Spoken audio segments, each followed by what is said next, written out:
अस्सलामुअलैकुम, welcome to visa info channel by prosperity group. My name is Iqra. हमारे साथ हैं mister Nadeem Nawaz, CEO prosperity group. आए आज की वीडियो स्टार्ट करते हैं।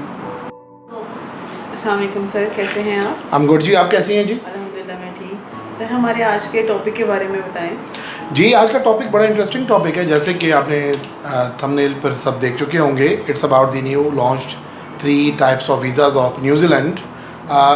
रिसेंटली न्यूजीलैंड ने 3 तरह के नए वीज़ाज़ अनाउंस किए हैं। ये जस्ट टेम्प्रेरी वीज़ाज़ नहीं हैं, they are about the permanent residency और इमिग्रेशन आप न्यूजीलैंड की इन 3 टाइप्स के वीज़ा से हासिल कर सकते हैं। So it's going to be very interesting topic. Sir कौन से 3 तरह के वीज़ाज़ हैं बताइएगा। जी, 3 तरह के वीज़ाज़ हैं जी। Number 1 is straight to residence, number 2 is work to residence and number 3 is highly paid residence. So जैसा कि इन तीनों के नाम से ज़ाहिर हो रहा है कि आप at the end of the day residence हासिल कर रहे हैं, तो ये इन 3 तरह के वीज़ाज़ के थ्रू आप इमिग्रेशन या परमानेंट रेजिडेंसी हासिल कर सकते हैं। सर हमें फ़र्स्ट टाइप के वीज़ा के बारे में बताइएगा। जी देखें, जैसे कि फ़र्स्ट टाइप आपको बताया मैंने, straight to residence, it means कि आप स्ट्रेट अवे रेजिडेंस या इमिग्रेशन या परमानेंट रेजिडेंसी हासिल करते हैं। सेम ऐसे जैसे कि आप कनाडा की या ऑस्ट्रेलिया की PR के लिए अटेम्प्ट करते हैं और उसकी रेजिडेंस लेते हैं।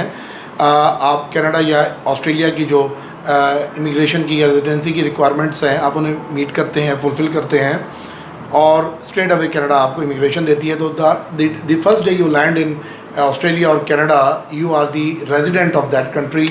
आपके हाथ में परमानेंट रेजिडेंसी होती है और आप वहाँ के उस कंट्री के रेजिडेंट होते हैं। सो ये पहली टाइप स्ट्रेट टू रेजिडेंस की उसी तरह की टाइप है। अब इसकी जो डिटेल्स हैं वो मैं आपको बता देता हूँ। बेसिकली न्यूजीलैंड ने अपनी एक ग्रीन लिस्ट बनाई है डिफरेंट ऑक्यूपेशंस की, जिन ऑक्यूपेशंस में लेबर की वहाँ शॉर्टेज मौजूद है, तो उसे कहते हैं ग्रीन लिस्ट ऑक्यूपेशंस।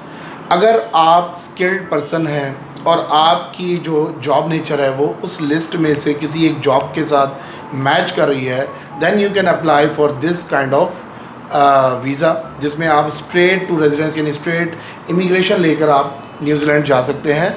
अकेले भी जा सकते हैं, विद योर फैमिली भी जा सकते हैं। और अगर इसकी एलिजिबिलिटी या मज़ीद डिटेल्स की बात की जाए तो जैसे कि मैंने बताया कि ये कनाडा और ऑस्ट्रेलिया की इमिग्रेशन या PR प्रोग्राम की तरह ही है बिल्कुल।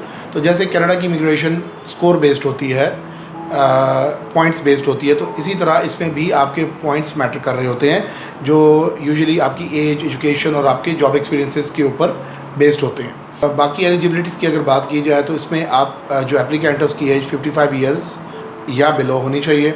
आप इंडिविजुअल भी अप्लाई कर सकते हैं, आप विद फैमिली भी कर सकते हैं, बट फैमिली की कंडीशन ये है कि 16 ईयर्स एंड अबव जितने भी आपके फैमिली मेम्बर्स हों उन्हें इंग्लिश लैंग्वेज टेस्ट क्लियर करना है। आइल्स अगर करते हैं तो 6.5 बैंड आपके मिनिमम होने चाहिए। Then you can also qualify for this kind of visa. आप अपनी फैमिली को भी अपने साथ लेकर जा सकते हैं। बाकी इसकी अगर हम बेसिक रिक्वायरमेंट्स की बात करें तो इसके अंदर नंबर 1 जो रिक्वायरमेंट है आपकी वो ये है कि आपके पास एक ऑथराइज्ड कंपनी का न्यूजीलैंड से जॉब ऑफर लेटर होना चाहिए। You should be having job offer letter in hand when you are applying, तब आप अप्लाई कर सकते हैं। नंबर 2, आपने मिनिमम 30 आवर्स अ वीक वहाँ पर काम करना है, आपकी मिनिमम रिक्वायरमेंट ये होगी। नंबर 3 इंपॉर्टेंट चीज़ जो मैं आपको पहले बता चुका हूँ कि आप उस ग्रीन लिस्ट की किसी जॉब का हिस्सा होने चाहिए जिसके लिए आप अप्लाई कर रहे हैं। So these are the basic details to apply for this kind of visa.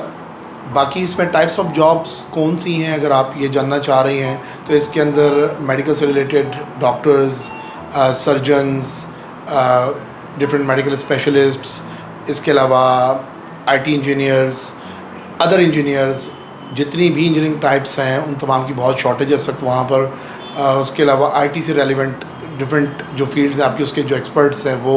इसके अलावा कंस्ट्रक्शन में बहुत ज़्यादा डिमांड है इस वक्त, construction project managers and all. So इस तरह की एक ह्यूज लिस्ट है जो आपकी इनकी ऑफिशियल वेबसाइट पे मिल सकती है, जो तमाम फील्ड्स और जॉब्स इस टाइप ऑफ वीज़ा को अप्लाई करने के लिए एलिजिबल हैं। सो इसकी कंप्लीट एक लिस्ट वहाँ पर मौजूद है।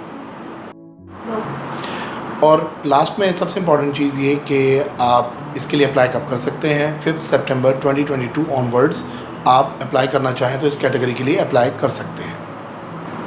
Sir second type of visa के बारे में बताइए। Second type is work to residence, जैसे मैंने आपको भी बताया था. The word itself shows के वर्क से रेजिडेंस में आप कन्वर्ट होते हैं. सो इसके लिए अगेन रिक्वायरमेंट सबसे इम्पॉर्टेंट वही है. नंबर 1 रिक्वायरमेंट इज़ कि आपके पास किसी ऑथराइज्ड रजिस्टर्ड कंपनी जो न्यूजीलैंड में मौजूद है, जो एक्रीडेटेड है, जिसको गवर्नमेंट ने अलाउ किया हुआ है कि आप फॉरेनर वर्कर्स को बुला सकते हैं. आपके पास किसी ऐसी कंपनी का एक ऑफिशियल जॉब ऑफर लेटर होना चाहिए. नंबर 2 इज़ कि आप अगेन उस ग्रीन लिस्ट का हिस्सा होना चाहिए. उस ग्रीन लिस्ट की जो शॉर्ट जॉब्स हैं जिनमें टीयर 2 की कैटेगरी में आपकी जॉब नेचर फॉल कर रही हो, जो हमने पहले आपको बताया स्ट्रेट टू रेजिडेंस, उसमें टीयर 1 कैटेगरी की जॉब्स हैं जिन्हें हम हाईली स्किल्ड जॉब्स भी कहते हैं, और टीयर 2 एक उस कैटेगरी से एक लो कैटेगरी में आ जाती हैं जॉब्स. बट अगेन वो जॉब्स हैं जिनकी इस वक्त शॉर्टेज है न्यूजीलैंड में. तो उस लिस्ट में आपकी जॉब नेचर मैच कर रही हो. वो जॉब्स कौन सी हैं? लाइक नर्सेज हैं, अदर आपका हेल्थ केयर स्टाफ है, लाइक आपके टेक्नीशियंस वगैरह हो गए, टीचर्स हैं, मैकेनिक्स वगैरह, और इस तरह का जो स्टाफ है. सो इस तरह की जो जॉब नेचर्स हैं वो सारी टीयर 2 ग्रीन लिस्ट की कैटेगरी में शामिल होती हैं.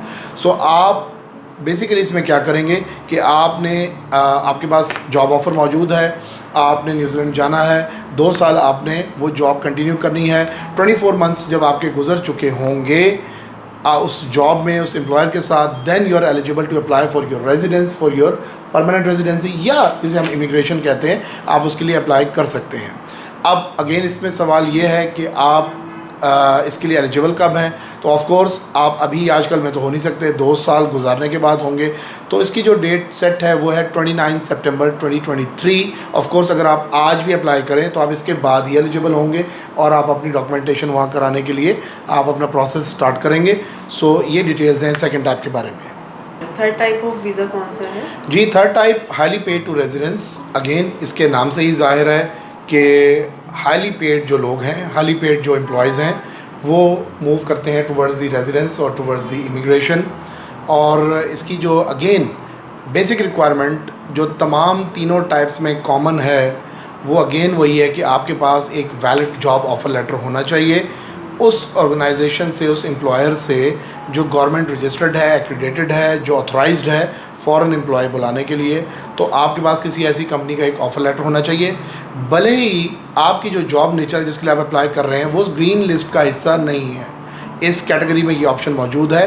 बट एक कंडीशन और इसके साथ एडिशनल वो ये है कि एक जो नॉर्मल एवरेज वेज है, आपकी सैलरी उससे ट्वाइस यानी डबल होनी चाहिए. तो ये इसके अंदर एक कंडीशन मौजूद है कि आप हाईली पेड होने चाहिए. आपके अंदर वो स्किल्स और वो क्वालिटीज़ होनी चाहिए कि अगर आपको एम्प्लॉयर हायर कर रहा है तो वो आपको डबल द सैलरी ऑफ़र कर रहा है. आप हाईली पेड एक स्किल्ड वर्कर के तौर पर जा रहे हैं और अगेन इस पे 2 साल का वक्त आपने गुजारना है. 2 साल के बाद आप एलिजिबल होंगे with providing all the proofs कि आप 2 साल पहले आए, आपने इस कंपनी में काम किया, इतना अर्सा किया. एम्प्लॉयर लेटर साथ में प्रूफ्स के तौर पे लगेंगे, आपकी सैलरी स्लिप्स लगेंगी विच डिमॉन्स्ट्रेट्स कि आप वाकया हाईली पेड एम्प्लॉय थे. जो हाईली एम्प्लॉयमेंट की एक डेफिनेशन गवर्नमेंट की डिफाइंड है उसको आप मीट कर रहे हैं. उसके मुताबिक if you justify those requirements तो आप परमानेंट रेजिडेंसी की तरफ जा सकते हैं. आप हैं या आपकी फैमिली है, इन तीनों कैटेगरीज़ में आप और आपकी फैमिली दोनों इसके अंदर एलिजिबल हैं टू अप्लाई. तो आप ये फैसिलिटी गेन कर सकते हैं. अगेन इसमें एंड पे ये सवाल आपका होगा कि आप इसके लिए कब अप्लाई कर सकते हैं. इसकी डेट भी 29 सितंबर 2023 है क्योंकि इसमें भी 2 साल का टाइम रिक्वायर्ड है. तो इसमें भी still you have a lot of time. अगर आप अप्लाई करते हैं तो आप इसके लिए इस पाथ को आप फॉलो करके इमिग्रेशन न्यूजीलैंड की हासिल कर सकते हैं. Sir thanks for the information. You welcome जी, थैंक यू. अल्लाह हाफिज़. अगर आप मज़ीद इस तरह की इंफॉर्मेटिव वीडियो चाहते हैं तो हमारे चैनल को सब्सक्राइब करें और हमारी वीडियोस को लाइक करें. Thank you.